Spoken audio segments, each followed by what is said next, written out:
Alrighty, well, as we go throughout this program, we hope that you take in as much information as you possibly can. And we're so excited to see how y'all use this information after y'all leave the program.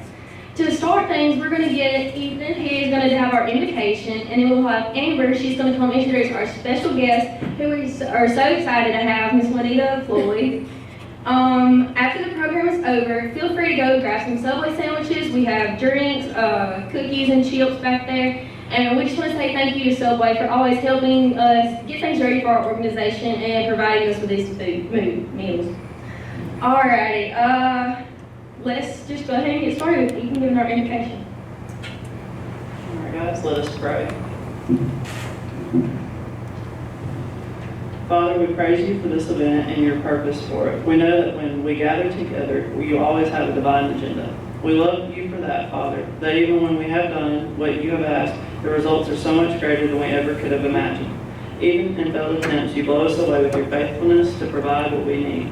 Our prayer today is that your will be done through this event. Take what we have prepared and multiply our efforts as only you can. Steer our intentions to align with your righteous will. Remind us of your faithful provision when our efforts fail us or fall short.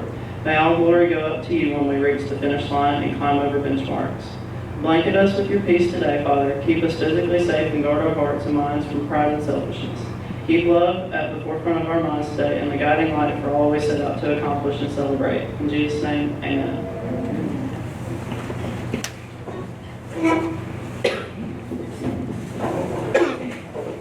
Juanita Floyd, Vice President of Finance and Administration of the Create Foundation and co-author of Summer of 1969, will be the speaker for both programs.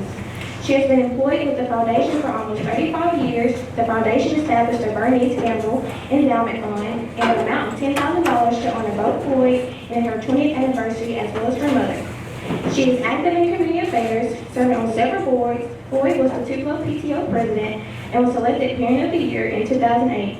In August 2019, she was selected as Mississippi's most influential African Americans.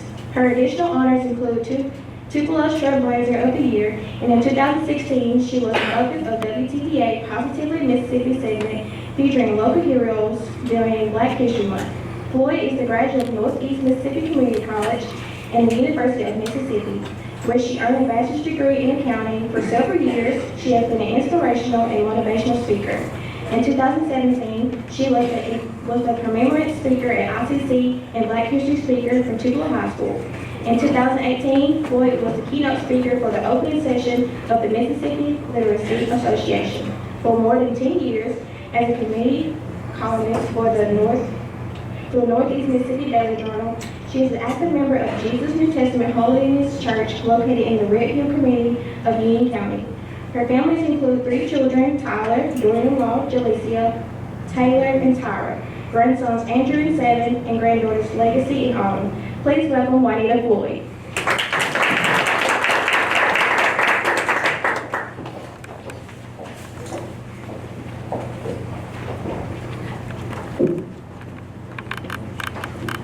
Thank you for that kind introduction. To all the students, teachers, staff, it is an honor and a privilege for me to have this opportunity to speak this month at ICC honoring Black history. In fact, before we go any farther, let's pause and applaud each of you just for being here. In the summer of July 1975, a 14-year-old girl was rescued from the bottom of a swimming pool at a local apartment complex in Tupelo. The rescuer was sitting outside in a swing on that beautiful Saturday morning when he was hysterically summoned, "Mister, please come help me. My sister's in the pool." The teenager was estimated to have been underwater anywhere from 10 to 15 minutes. An ambulance was called, and the young girl was taken to the hospital unconscious. She was unconscious for a day and a half. Her family was told that due to the lack of oxygen for over 10 minutes, she probably would have brain damage and would possibly be a vegetable for the rest of her life. The rescuer who became a friend and mentor to the young girl was Mr. Junior Smith, a former banker in Tupelo. The 14-year-old girl was me, Juanita Gambriel Phillips. I shared that to say my natural story of nearly dying exemplifies the theme, a celebration of unity program, meaning we need each other and we must love each other. Because of that near fatal drowning, the man who saved my life became my hero. The impact of that day continued to unfold throughout the years. Mr. Smith made sure I was hired during the summers as a teller at the People's Bank, now Renaissance. The bank's policy at that time was to hire only employees' children during the summer. Mr. Smith proudly told the human resource director that I was his daughter. You can imagine the reaction when I interviewed for the position. You see, Mr. Smith was white, but that didn't matter. He wanted to help me. He looked out for me. He loved me and I loved him. The point is we need each other. Unity is defined as being together or at one with someone or something, or being in harmony or one in spirit. It's the opposite of being divided. Together we stand in unity, or divided we all fall. I believe in unity. In talking about Black History Month, I can tell you about the father of Black history, Carter G. Woodson, and that Black History Month was founded, of course, in February 1926. I can tell you about Harriet Tubman, who became famous as a conductor, along with allies who were responsible for the Underground Railroad that helped so many enslaved people become free. They found strength working together. That's unity. I can tell you about America's favorite son, Dr. Martin Luther King Jr., who became the most visible spokesperson and leader in the civil rights movement, using the tactics of nonviolence. But do you know, during Dr. King's movement, blacks, whites, Jews, and Gentiles helped him during his marches for blacks' right to vote, desegregation, and other basic civil rights. You already know this. These civil rights workers found strength through each other. You know that on the steps of the Lincoln Memorial, Dr. King evoked the name of Lincoln in his I Have a Dream speech, and that speech changed lives. Listen, I know you all have studied or heard about Black history for years and all the heroes in history. But today, let me tell you about a person you probably don't know about. This woman also believed in a dream and in unity. On her first job, the young woman started working in the cotton fields, faithfully picking bales and bales of cotton. Later, she worked as a maid, making $2 to $3 a week. Some employers treated her as a human being. Others treated her quite ugly and unfairly. Her sweet, loving husband died, leaving her a single parent. She then worked at a factory for over 20 years, standing on her feet day after day. Her hands and feet were gnarled and arthritic. Her fingernails and toenails were fungus covered. But she kept on working. She knew she had to provide for her family. She believed in her dream that her children would fare better than she had. At the pivotal year of integration in her children's school district, she began to prepare her baby girl. She taught that little girl to answer only to her name. She would ask her every day, "What is your name?" That girl went to school and was the only black girl in the second grade at that time. At school, the children began to call her vicious, disrespectful, and hurtful names. The girl would reply, "That's not my name." the girl would tell her mother that the children would not play with her. When the girl would say, "Mama, the students don't like me," the mother would say, "You will love and not hate." "Mama, the boys stick out their legs and trip me. They throw spitballs at me every day." She kept saying to the girl, "You still must love." The mother talked to the girl all the time about an education. You see, the mother only had an 8th grade education. She said to the young girl, "You must get an education. That's the only way you can do better than me." The mother told the little girl, "You are somebody, you are smart, you will succeed." That mother had the love of God and a dream. The girl graduated from high school and from a community college. She had heard her mother talk so much about Ole Miss, the college where James Meredith opened the doors for black people to attend. So the young girl wanted to go to that college, both to please her mother and to obtain a degree. The day she graduated, that girl walked up to her mother. The mother had tears streaming down her face. The young girl said, "Mama, this is yours. You deserve this degree." ICC students, because of the late Mrs. Bernice Wade Gambrell's dream, that same little girl can stand at this podium today to try to make a difference and hopefully leave this world better than I found it, to try to encourage, motivate, and inspire you to love. I pray I inspire you to make the best out of your lives and to make a difference while on your journey. Students, I know you too are standing on the shoulders of your parents, grandparents, Big Mama, Big Daddy, Ma Dia, family and friends who sacrificed and prayed for you to reach this point in your life. That's history. That's unity. Joshua Henry Jones, a novelist, said, "None of us are responsible for our births, but all of us are responsible with what we do with our lives."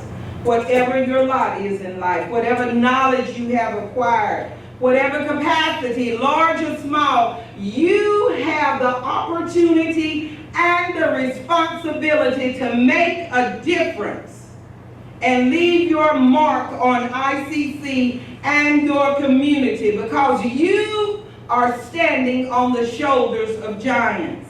It doesn't matter about one's race, nationality, black, white, Hispanic, Japanese, or one's socioeconomic status, rich or poor. I don't know any of your stories, but whatever you've done to this point, it has been valuable. I'm glad you're striving to do your best. I'm glad you're working to make ICC one of the best in the state and the nation. I'm so glad you are touching the lives of other students while on campus and touching the lives of your professors or teachers with your gifts and abilities. You can make a difference. How do I know? Remember that scared little girl in 2nd grade who was so discouraged? The odds were stacked against me. I grew up poor. I grew up in a single parent household because my father died when I was young. There are no excuses. I had a choice. If I had given up, I would not have been successful.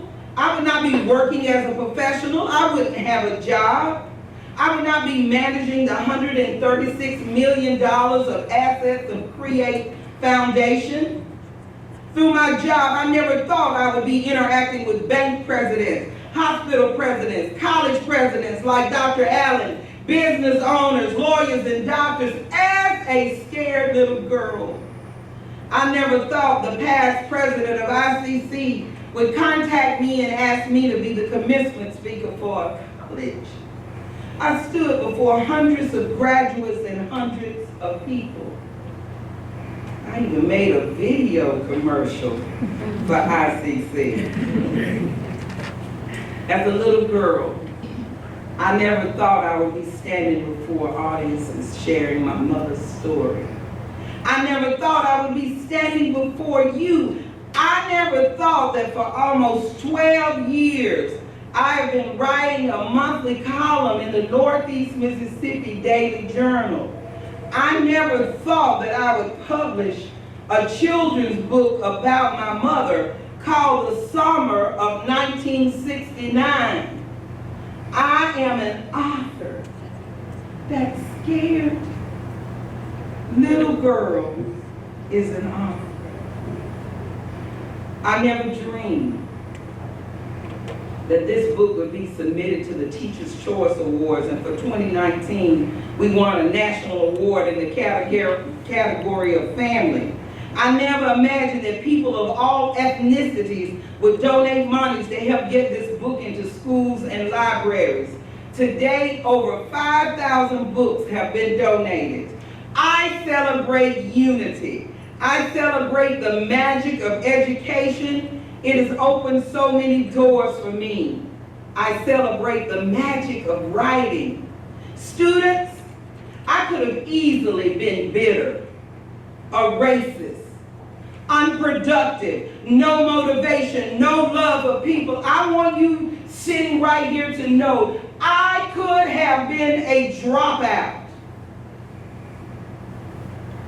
I could have allowed all of those negative situations during my school years to affect me. On a recent NPR episode, U.S. Senator Cory Booker shared an experience that made a huge difference in his life. He said, learning from people like Miss Virginia Jones, a tenant organizer in the building where I live while a law student, and in which her son had been murdered.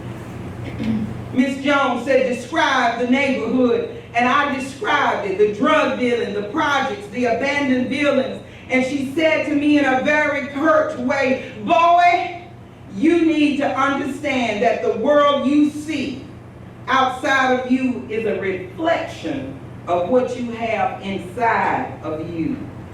And if you're one of those people who only sees darkness, despair, that's all there's ever going to be. But if you see hope, opportunity, if you're stubborn enough to every time you open your eyes, see love and the face of God, then you can be a change agent here. Then you can make a difference. I thought about my mother. She could have intentionally taught her children to hate because of the world she lived in. Limited education, low wages, being told by her employer that she didn't earn enough that day and they didn't pay her. Walking through the back door, seeing the hate on the parents' faces as she prepared me for integration. But my mother chose to see a different world filled with hope, opportunity, forgiveness, and unity. She saw love and the face of God. I didn't know it at the time, but she was a change agent. Look at me. In spite of the odds, I made it with the help of the Lord, my mother, family, and friends. I know you will too because you have a choice, just like I did. W.E.B. Du Bois said, now is the accepted time. Not tomorrow, not some more convenient season. It is today that our best work can be done. In thinking about the celebration of unity, there's an adage that says, where there's unity, there's strength. Let me tell you about a few people who have been strength for me and whose shoulders I stand on in history. I stand on not only the shoulders of my mama, I stand on the shoulders of Jack Reed Sr., a white man who 35 years ago asked this question to an all-white male board at Create Foundation. Why can't we hire her? She's qualified. I move that we hire Juanita. Because of that one decision from one person, my quality of life, my family's quality of life changed and improved. That is humanity and unity. I stand on the shoulders of the Holloman family, the Brevard family, the Barbie Martin family, and many others who supported me in this community. You see, y'all, that's history. That's unity. You see, they all happen to be white. So yes, I celebrate unity with them. I stand on the shoulders of Reverend Robert Jameson, Reverend Charles Pinson, Alderman Nettie Davis, and CPO Zell Long, who are my heroes. They work together to bring change to Northeast Mississippi. That's history and that's unity. They happen to be black. Yes, I celebrate unity with them. Y'all, I stand on the shoulders of former counselors, teachers, professors for helping and loving my sons Tyler and Taylor when they were students at ICC. In fact, my son Taylor was the first male from his father's lineage to ever obtain a degree from a community college and a mechanical engineering degree from Mississippi State. My oldest son Tyler received 2 certificates from ICC, trucking and welding. My daughter is also the first from her father's lineage to ever graduate from a university, Jackson State. That's history.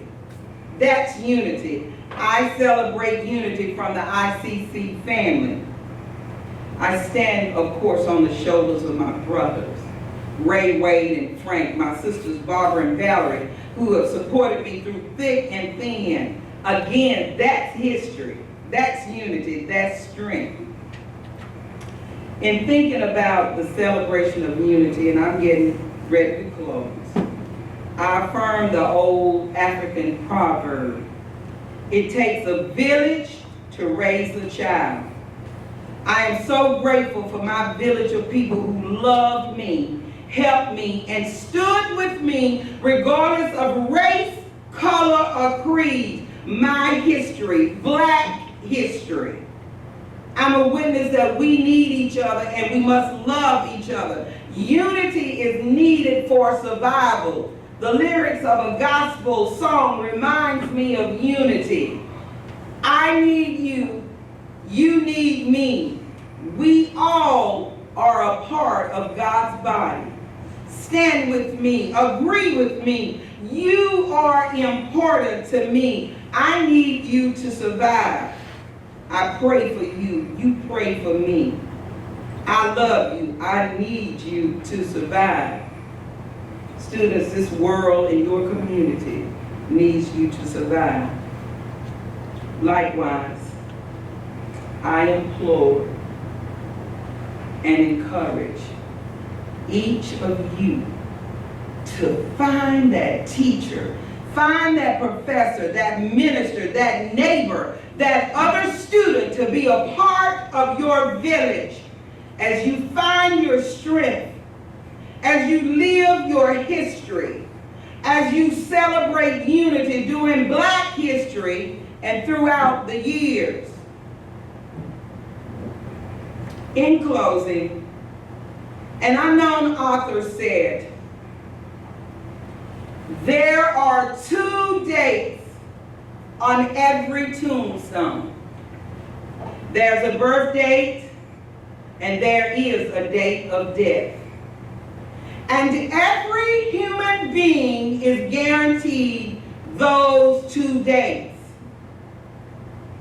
But that little dash that lies between those 2 numbers is what defines our lives. So make your dash count. Live, really live. You've been given a dash in front of you. Pick up your dash.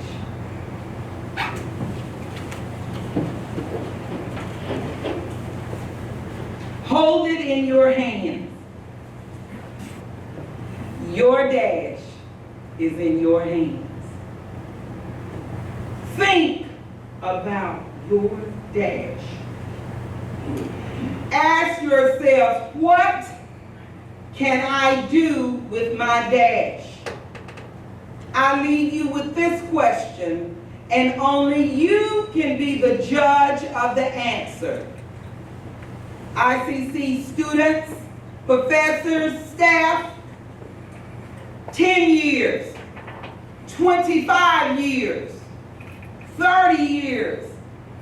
or 50 years from today, what will history say of you? What will your dash say about you?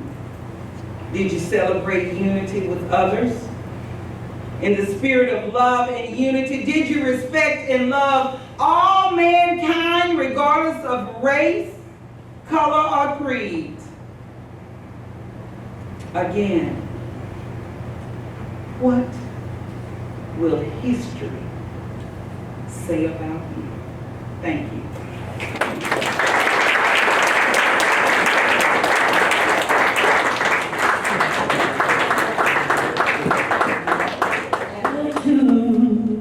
The mountain, because you asked me to, up over the clouds,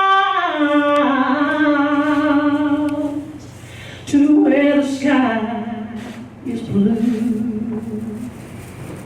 I could see all around me, everywhere. I could see all around me, everywhere.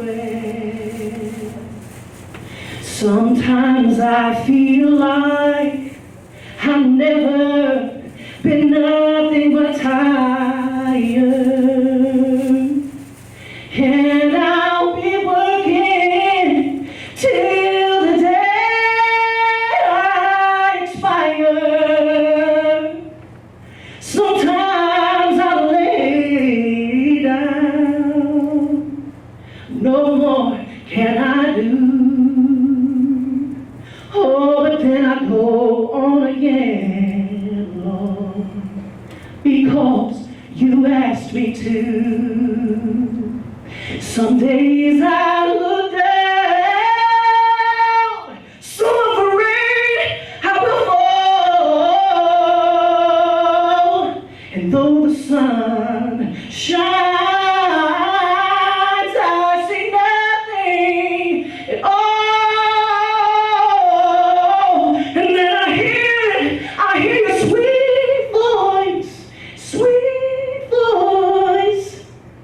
Oh, come and then go,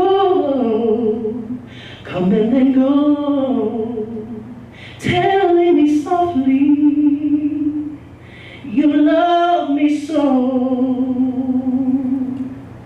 The peaceful valley just over the mountain, the peaceful valley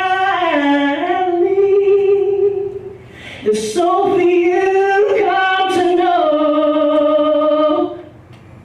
I may never get there ever in this lifetime.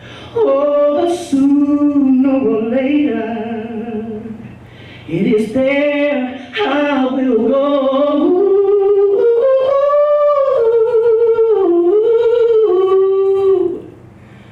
Oh, sooner or later, it is there I will go.